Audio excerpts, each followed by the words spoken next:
ណាដែលមានបញ្ហាលេងទូរស័ព្ទទៅមានអារម្មណ៍ថាតាក់ដើរយឺតដើរគៀងអីរាំងមិនសូវស្រួលដូចដើមនេះបងប្អូនមកធ្វើវិធីនេះមួយមកហ្នឹងហើយនេះចូលការកំណត់នេះដើម្បីចូលទៅឆែកមើលថាសម្រាប់នៅក្នុងគ្រឿងយើងមានច្រើនឬប៉ុណ្ណាដើម្បីឲ្យគ្រឿងដើរស្រួលដើរលឿនដូចដើមបងប្អូនធ្វើតាមខ្ញុំមកហ្នឹងហើយចុចចូលនឹងមកហ្នឹងហើយ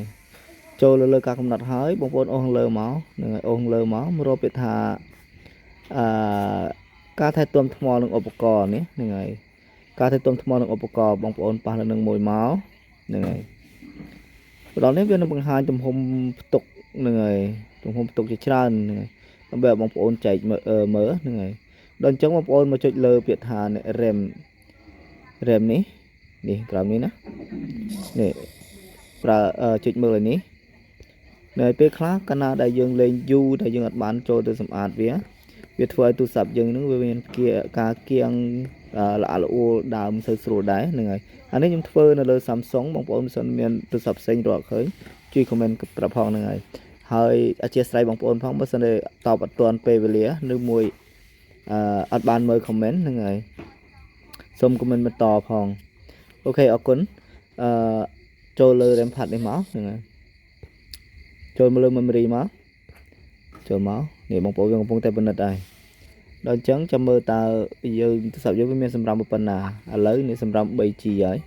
អូខេសម្រាប់ឡើង 3G ហើយបងប្អូនមើលហ៎សម្រាប់ឡើង 3G ហើយបើសិនជាយើងអត់បានចូលមកលុប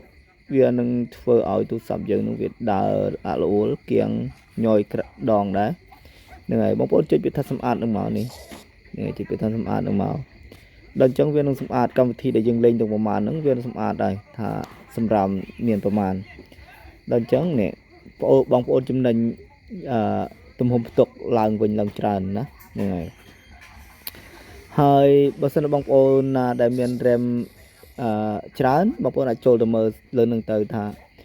មាន RAM ប្រមាណបើសិនជាមាន RAM ច្រើនបងប្អូនអាចបន្ថែមឲ្យអស់ទៅហ្នឹងហើយដើម្បីឲ្យភាពប្រើអេក្រង់វាលឿនអត់ស្ទុះហ្នឹងហើយចូលមកនឹងចូលមកលើនឹងមកនេះ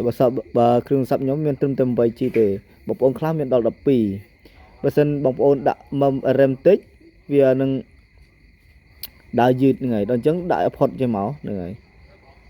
ដាក់ iPod ចឹងដូចខ្ញុំមកហ្នឹងហើយពេលបងប្អូនដាក់ហើយវានឹងឲ្យយើងតម្លើង